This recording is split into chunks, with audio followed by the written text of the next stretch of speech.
یہ مجھ سے سن لو، شاید کوئی اور نہ سنا سکے، اس میں یہ ہمت نہیں ہوگی، نہ کبھی سنا ہوگا کہ جب مؤذن کہے الصلاۃ خیر من النوم، آپ بستر پر تیار بیٹھے، چاہیے تو یہ کہ آپ مصلی پر اور تہجد سے فارغ ہو، تفصیلی دعائیں مانگ چکے ہو۔ اگر وہ نہیں ہے وِدَ کنڈ زویا اور سخ بویا، یہ نہایت نااہلیت ہے، نہایت بدبختی ہے کہ اذان بھی ہو گئی اور نماز بھی ہو گئی اور جتنے کوتی اوتھیان کلوتی، کوتا اسی طرح پڑا ہوا، جگہ سے ہلا ہی نہیں۔ اب دیکھو یہ غصہ مجھے ہے یا نبی کو ہے؟ سن لو کیا کہہ رہے ہیں۔ بخاری شریف جلد اول 153 صفحے پر امام بخاری احادیث لائے، فرمایا کہ جب آدمی سو جاتا ہے، صبح کے وقت داخل ہوتا ہے تو شیطان آتا ہے، یا عقیدو علی قافیت راسکم ثلاث عقد، تمہارے سر اور چہرے پر 3 گرے باندھتا ہے، اور ہر گرہ باندھتے وقت کہتے ہیں علیک لیل طویل فرقچ، رات بڑی پڑی ہے سو جاؤ یار، علیک لیل طویل فرقت، علیک لیل۔ شیطان بے ایمان بھی دم کرنا جانتا ہے، لیکن غلط طریقے کا دم ہے، حرام کاری کا دم ہے، لوگوں کو دین سے اور ایمان سے نکالنے کا غلط دم ہے، کام کر رہا ہے وہ بھی۔ حدیث بخاری و مسلم میں ہے ان استيقظ، اگر یہ جاگ گیا، فانحلت عقدۃ، ایک گرہ کھل گیا، وتوضأ، وضو کرنے گیا، فانحلت عقدۃ، دوسرا گرہ کھل گیا، وذکر اللہ وصلی، فانحلت عقدۃ، نماز شروع کر دی، اللہ کے ذکر و تسبیح میں لگ گیا، تیسرا گرہ بھی کھل گیا، فاصبح نشیطا بسیطا، صبح اٹھے گا بیدار مغز، چاق و چوبند، خوشگوار، سبحان اللہ، صحت اور توانائی سے آراستہ، الحمدللہ۔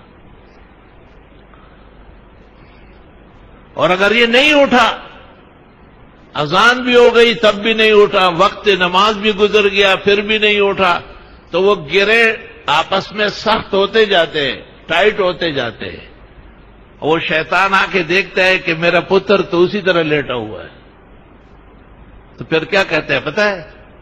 اس کے کان میں اپنا ذکر دے کر اس پر پیشاب کر دیتا ہے کہ دن بھر یہ میرا پیشاب چاٹتے رہو۔ اس سے اندازہ لگاؤ کہ فجر کے لیے نہ اٹھنے والا کتنا سخت گناہگار ہے اور کتنا سخت نقصان کا مرتکب ہے۔ آپ کو اگر پتہ چل گیا نا کہ بلے نے پیشاب کیا، آپ کہے یہاں تو نماز نہیں ہوتی، آپ کو اگر پتہ چلے کہ آپ کے منہ میں ذرا سی مکھی مچھر، آپ کہیں گے یا اللہ خیر کرے، کوئی طبیعت خراب نہ ہو جائے۔ یہ وہ چیزیں ہیں جو دنیا کے اندر دشمن ہے، نقصان دہ ہے، لیکن شیطان کا اللہ کہتے ہیں انہ لکم عدو مبین، تو بہت بڑا دشمن ہے، اس نے دشمنی کی حد کر دی، گرے باندھے کہ نہ پڑھے نماز، اٹھے نہیں، اور جب دیکھا کہ اس کی تحریک کامیاب ہو گئی تو اس کے کان میں پیشاب کر کے اور اس کو کہا کہ دن بھر خبیث اور نفس کسلان، ڈھیلا ڈالا، ایسا لگے گا جیسے گیدڑوں نے چاٹا ہے۔ بھائیوں کو اٹھایا کرو، قلب میں سوز نہیں، روح میں احساس نہیں، کچھ بھی پیغام محمد کا تمہیں پاس نہیں۔ رحمت للعالمین صلی اللہ علیہ وسلم، پیکر خلق جمیل، کرم و احسانات کا منبع اور مرکز، محمد عربی صلی اللہ علیہ وسلم نے کس درد و غم سے یہ بیان فرمایا۔ اللہم بارک لامتی فی بکورہا، خدایا میری امت جو سویرے کرے اس میں برکت عطا فرمائے۔ سبحان اللہ، بڑے خطرناک آدمی بھی جب میں فجر میں دیکھ لوں بہت خوش ہو جاتا، بڑا کام کیا۔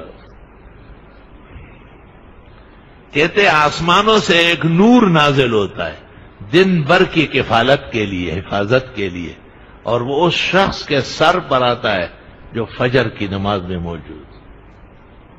سبحان اللہ۔ دعاؤں میں کہنا چاہیے کہ اللہ ہماری فجر ضائع نہ فرما، آل و اولاد، اہلیہ، ہماری بھاوج، ہماری بہن، ہماری مائیں، ان سب کا ہم پر حق ہے کہ ہم ان کو خیر کا کلام پہنچائے۔ ان کو بتانا ہے کہ بہت بڑی زیادتی۔ مومن مسلم جب وقت فجر داخل ہو اس کو بیدار رہنا چاہیے۔ یہ مجھ سے